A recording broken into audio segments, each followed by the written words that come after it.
Boker Tov Chavrim, I'm Stephen Ben-Nun. You're watching Israeli News Live. Like so many of you guys, we have also been watching the information coming out of the United States. CNN especially has reported on China putting its bombers on high alert. And at first, when I first heard this, I thought about reporting this, but I had to take a step back, do a lot more research just to kind of get a better idea of what's going on.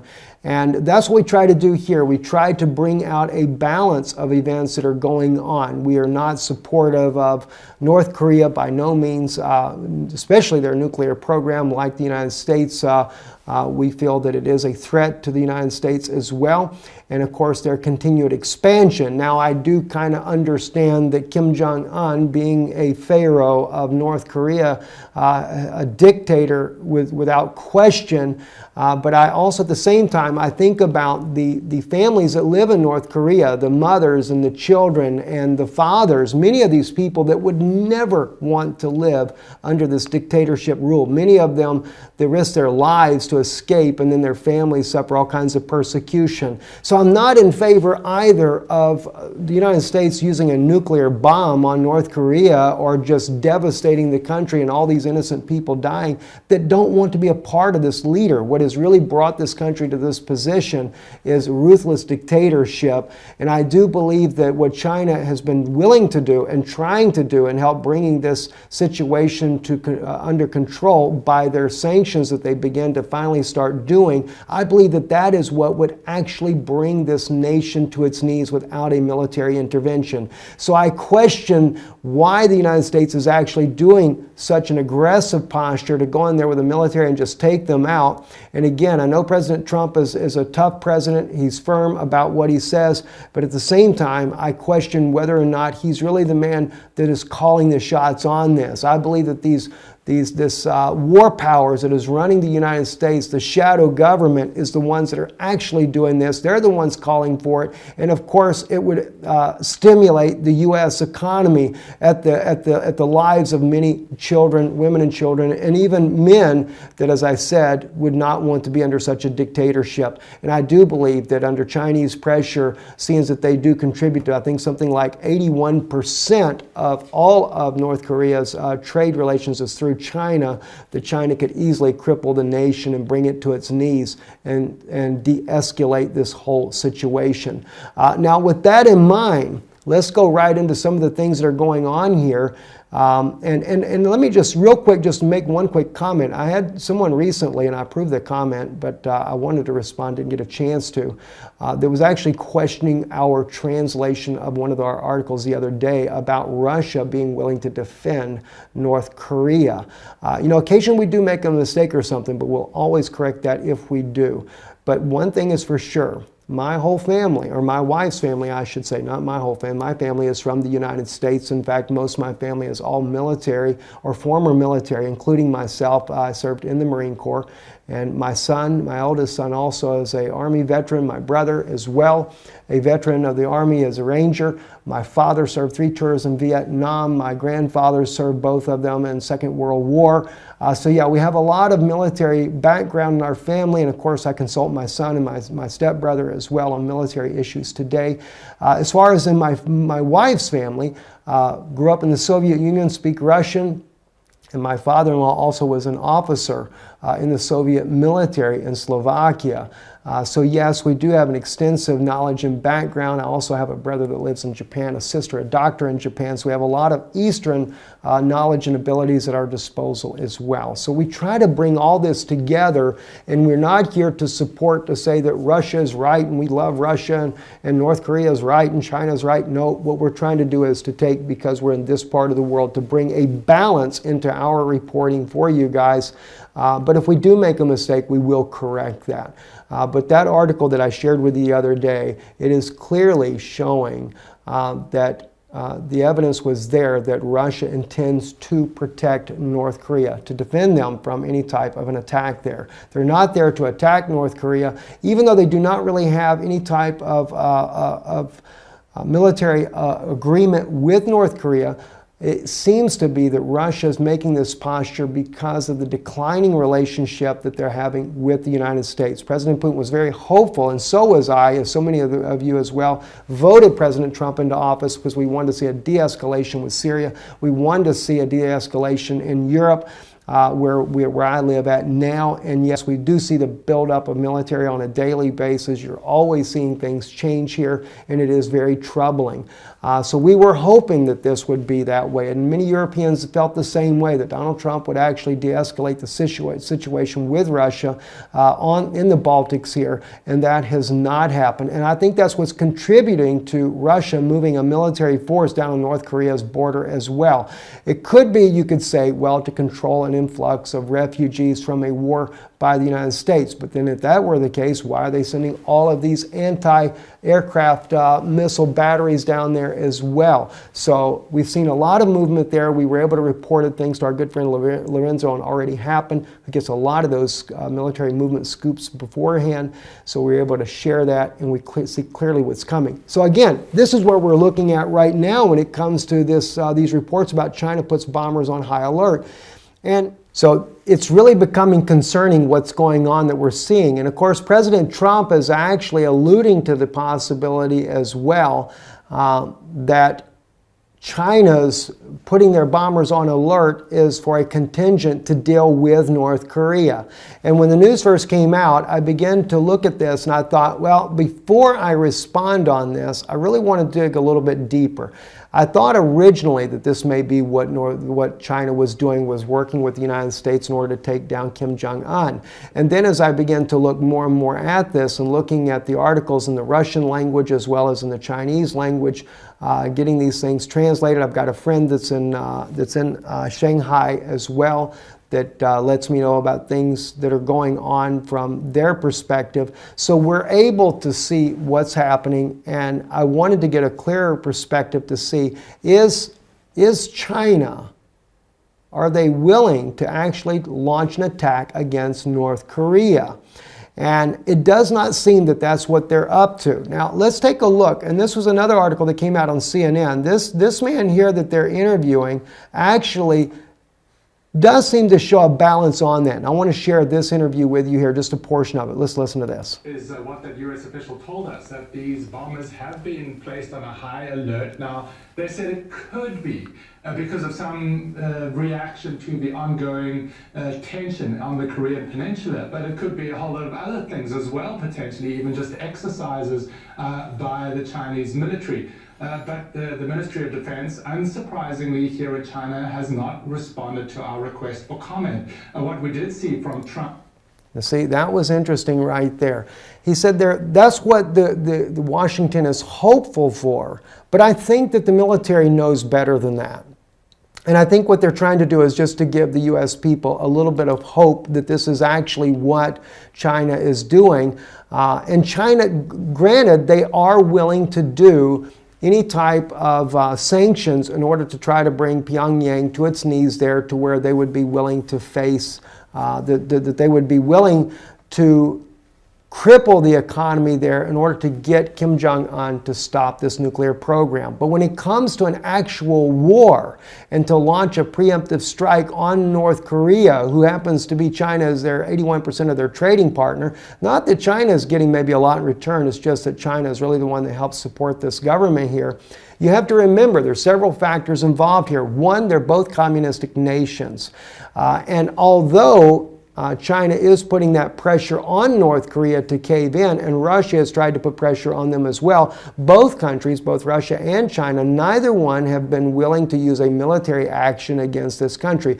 Now, we did report a little while back, Putin did threaten at one point that if Kim Jong-un didn't stop, he would himself come down there and deal with North Korea. And neither, now of course, Russia does not have any type of military ties with China, other than they have helped them in the times past. It's always changed. Following the collapse of the Soviet Union when Gorbachev was in power, he began to deal with Seoul, South Korea. Why? Because he got a nice bonus of $1.5 billion to the failing Russian economy at that time. So yeah, they did things like that, but it's not all the way that people actually think. And here again, we have on Reuters, Trump praises Chinese efforts on North Korea menace, Pyongyang warns of a strike. So North Korea is also talking about doing a preemptive strike still. Yes, is it a threat to the United States? Sure it is. And I don't doubt that at all. But as I said, do I want to see the children and women that would love to be freed from this dictator, Kim Jong-un, to all be massacred in massive bombardment of a U.S. military attack on them when it could possibly, if given enough time? I mean, look at the sanctions they put on Russia. Look at the sanctions they put on Syria and things like that. They allowed these to be on there for years. They didn't just go up and attack Russia the next day after they began the sanctions. So it's a little bit nuts to think that, okay, China begins to put sanctions on last week, but if they don't do what we want them to do, we're going to go attack next week. There's actually an intel right now that just came out, a guy that I know of from the Middle East that is saying that President Trump has already said to his military, within 2 weeks, we're going to do an airstrike. Now that was said a few days ago, on the 17th is when that came out. I haven't shared that with you as of yet. So the United States is talking about striking within 2 weeks. The USS Carl Vinson will be in the Japanese Sea there by North Korea on the 25th. So looking at the 17th to the 25th, yeah, look at what you got there. Within 2 weeks, B-1, B-2 bombers between the 24th and the 27th will be deployed in South Korea. So yes, the U.S. is getting ready. Maybe this is why Chinese bombers are being put on high alert and they're getting all their aircraft maintenance brought up to date to get all their aircraft on alert as well. It doesn't take that much military of China to bring down North Korea. So it sounds more like China is concerned about a U.S. military intervention and the way that China may have to respond. Now, you might think that that's crazy, but let me share with you an article here, and I want to give credit where credit's due here. This is on Lawfare. The title of the article, as the U.S. considered a North Korean strike, let's not forget that China has promised to defend North Korea from an armed attack. All right. Now, this is not just some radical website out there declaring that China is going to protect North Korea, even though China does have 150,000 soldiers on the northern border of North Korea. China also happens to have makeshift hospitals there that they're building right now. China's moved in its medevac units. They have moved in Su-300 missile defense systems. And do you think North Korea has talked about anything about shooting at China? Not one time have they said they're going to take, that I'm aware of, and bomb Shanghai. But they do talk about Japan, military base, U.S. military bases in Japan, in South Korea, the presidential palace in South Korea, the United States mainland. Yes, they threaten all of these here, but you don't ever see them talk about China, right? So let's see what this article is actually talking about here. Well, he's talking about July 11th, 1961, China and the DPRK signed the Sino-North Korean Treaty of Friendship, Cooperation, and Mutual Assistance. Article 2 of the treaty states this here. Contracting the parties undertake to prevent aggression against either of the contracting parties by any state. In the event of the contracting parties being subject to the armed attack by any state or several states jointly and thus being involved in a state of war, the other contracting party shall immediately render military or other assistance by all means at its disposal. So why is China getting their bombers ready? They vowed to protect North Korea according to their own treaty. Now, it doesn't say that they wouldn't do sanctions on them. So that's part of the scope. And you got to remember, like I said, they do share something in common. Although President Xi Jinping is not a dictator per se, he's an elected official, but it's still a communist government, so their officials are a little bit different on the way they do their elections there. You know, Kim Jong-un is a communist party, but he's just a dictator. So it's kind of hard for them not to protect somebody that is like-minded, right? The U.S. also signed an agreement with South Korea, but as you can see on this one right here, it's just over administrative control. Otherwise would be dangerous of its own peace and safety, and declares that it would act to meet a common danger in accordance with its constitutional processes. So the United States made an agreement with South Korea, but nothing like what China made with North Korea. This agreement here with South Korea is like, if our constitutional processes allow it and we see that we have to do it, we will. The United States is going to protect South Korea mainly because of the U.S. military base there, and understandably so. But there again, are we really that big of a threat? I mean, is it really that North Korea is that big of a threat for U.S. interest? I think what makes North Korea more of a threat is the more threats that we make towards them.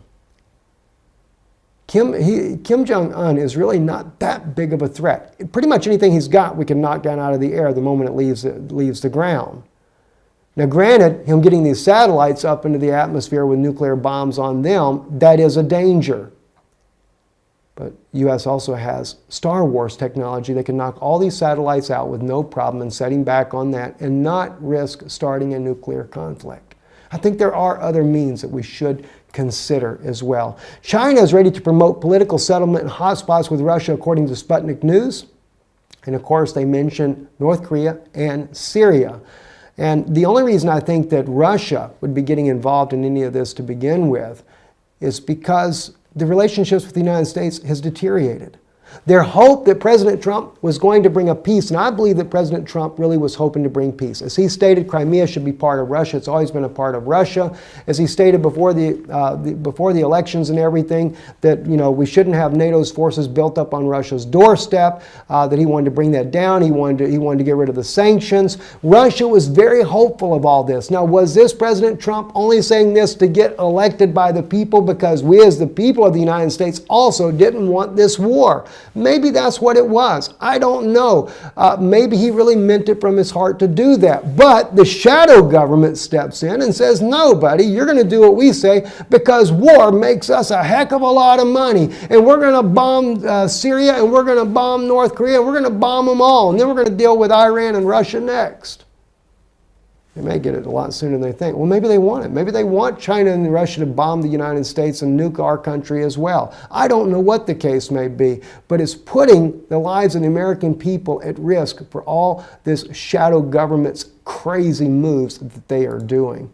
So, at any rate there, all you guys, we already know about this right here, and this is why I say, even as an American, no, I don't appreciate this. Iran has done the same thing, made the videos of attacking Israel and things like that. So, Israel considers Iran a threat because of all of its missiles attacking Israel and wiping Israel off the map. Well, now North Korea does the same, showing their animated versions that they're going to attack the United States as well.